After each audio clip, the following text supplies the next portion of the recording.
CMRL Exalogic സാമ്പത്തിക ഇടപാടിൽ ഇല്ലാത്ത സേവനത്തിന് വീണ ടി കൈപ്പറ്റിയത് വൻ തുകയെന്ന SFIO റിപ്പോർട്ട്. IT കൺസൾട്ടന്റ് എന്ന പേരിൽ വീണയ്ക്കും എക്സാലോജിക്കിനുമായി ലഭിച്ചത് പ്രതിമാസം 8 ലക്ഷം രൂപ.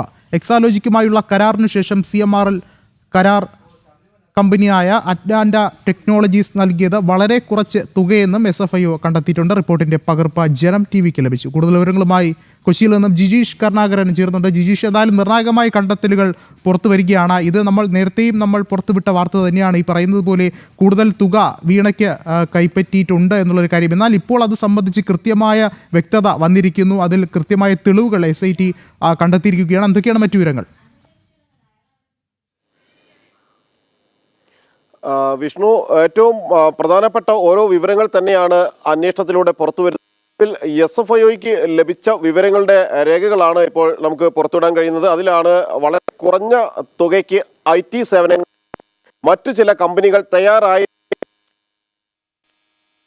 കരാറുകളോ അതിൽ കുറഞ്ഞ തുകയ്ക്ക് IT സേവനങ്ങൾ നൽകാൻ തയ്യാറുണ്ടോ എന്നൊന്നും പരിശോധിക്കാതെ കൃത്യമായി വീണയ്ക്ക് പണം നൽകണം, വീണയുടെ കമ്പനിക്ക് പണം നൽകണം എന്ന ലക്ഷ്യത്തോടു കൂടി മാത്രമാണ് ഈ സാമ്പത്തിക ഇടപാടുകളെല്ലാം തന്നെ CMRലും എക്സാലോജിക്കും തമ്മിൽ നടന്നു എന്ന് വ്യക്തമാക്കുന്നതാണ് ഈ അക്നയുമായി ബന്ധപ്പെട്ടുകൊണ്ട് ഇപ്പോൾ പുറത്തു വന്നിരിക്കുന്ന വിവരങ്ങൾ എന്ന് പറയുന്നത്. IT കൺസൾട്ടന്റ് എന്ന നിലയിൽ സാധാരണ നിലയിലേക്കാൾ കുറഞ്ഞ പണം മാത്രമാണ്. അത് എത്രയെന്നത് സംബന്ധിച്ച് കൂടുതൽ വ്യക്തതയില്ല.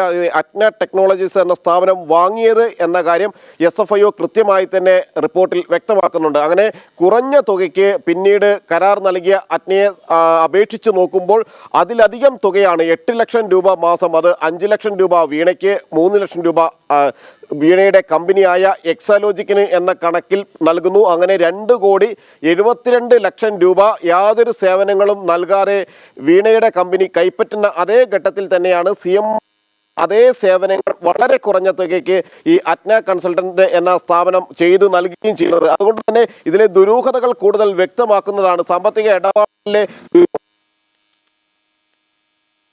ഇടപാടിന്റെ രേഖകൾ എന്ന് പറയുന്നത് കുറഞ്ഞ തുകയ്ക്ക് കമ്പനിയുമായി കൂടുതൽ കാലം കരാറുകൾ ഉണ്ടാക്കാനോ ഇത്തരം കമ്പനിയെ കുറിച്ച് അന്വേഷിക്കുകയോ അതിൽ നിന്ന് കൊട്ടേഷനുകൾ സ്വീകരിക്കുകയോ ചെയ്യാതെ നേരിട്ട് ഇടപെടലുകൾ നടത്തി യാതൊരു തരത്തിലുള്ള രേഖകളില്ലാതെ കരാർ തയ്യാറായി CMRലും എക്സാലോജിക്കും എന്നത് തന്നെയാണ് ഈ പണം കൈമാറ്റത്തിന് വേണ്ടി മാത്രമുണ്ടാക്കിയ എഗ്രിമെന്റ് ആണ്. IT സേവനങ്ങൾ കൈമാറുക ലക്ഷ്യമായിരുന്നില്ല. ഇത്ര കമ്പനികൾക്ക് IT സേവനങ്ങൾ കൈമാറാൻ പര്യാപ്തമായ അടിസ്ഥാന സൗകര്യങ്ങളോ ക്രമീകരണങ്ങളോ ഒന്നും തന്നെ എക്സാലോജിക്കിനെ സംബന്ധിച്ചിടത്തോളം ഉണ്ടായിരുന്നില്ല. ഒരു ഓഫീസ് മുറി പോലും ഇല്ലാതെ പ്രവർത്തിച്ചിരുന്ന എക്സാലോജിക്കിന് ഈ പണം മുഴുവൻ ശശിധരൻ കർത്ത നൽകി CMRലിന്റെ ഉടമ നൽകിയത് മറ്റു ചില ലക്ഷ്യങ്ങളോട് യിരുന്നു. രാഷ്ട്രീയപരമായും ഒപ്പം തന്നെ രാഷ്ട്രീയ സ്വാധീനം നേടിയെടുക്കുന്നതിനും തന്നെ കമ്പനിക്ക് മാസപ്പടി എന്ന നിലയിൽ ചില സേവനങ്ങൾ ലഭ്യമാക്കുന്നതിനും വേണ്ടിയുള്ള ഇടപാട് ആണ് എന്ന സംശയങ്ങൾ ബലപ്പെടുത്തുന്നത് തന്നെയാണ് ഇതുമായി ബന്ധപ്പെട്ടുകൊണ്ട് വിവരങ്ങൾ.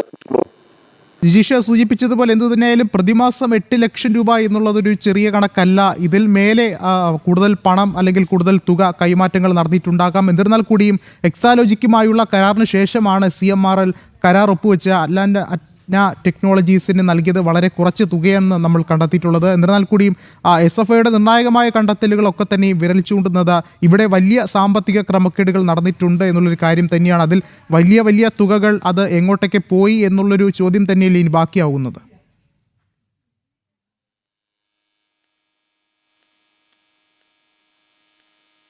ദുരൂഹതകൾ ബാക്കിയാക്കുന്ന ഇടപാടുകൾ പുറത്തു വരുന്ന ഓരോ വിവരങ്ങളും എന്ന് പറയുന്നത് അത് ഈ SFIയുടെ അന്വേഷണവുമായി ബന്ധപ്പെട്ടാണെങ്കിലും എൻഫോഴ്സ്മെന്റ് ഡയറക്ടറേറ്റിന്റെ അന്വേഷണവുമായി ബന്ധപ്പെട്ടാണെങ്കിലും അതിനു മുമ്പ് ഇതുമായി ബന്ധപ്പെട്ട് ആദായ നികുതി വകുപ്പ് നടത്തിയ അന്വേഷണവുമായി ബന്ധപ്പെട്ടാണെങ്കിലും എല്ലാം തന്നെ ഈ സാമ്പത്തിക ഇടപാടുകളിലെ പണമിടപാടുകളിലെ ദുരൂഹതകളാണ് കൃത്യമായി തന്നെ അനാവരണം ചെയ്യപ്പെടുന്നത്. കാരണം ഈ 8 ലക്ഷം രൂപ നൽകിയതിന് യാതൊരു സേവനങ്ങളും നൽകിയില്ല. അങ്ങനെ കോടിക്കണക്കിന് രൂപ 2,72 ലക്ഷം രൂപ വന്നു എന്ന് മാത്രമല്ല മറ്റൊരു 50 ലക്ഷം രൂപ വീണയുടെ സ്ഥാപനത്തിന് CMRലിന്റെ അനുബന്ധ സ്ഥാപനം കടമായി നൽകുകയും ചെയ്യുന്നുണ്ട്.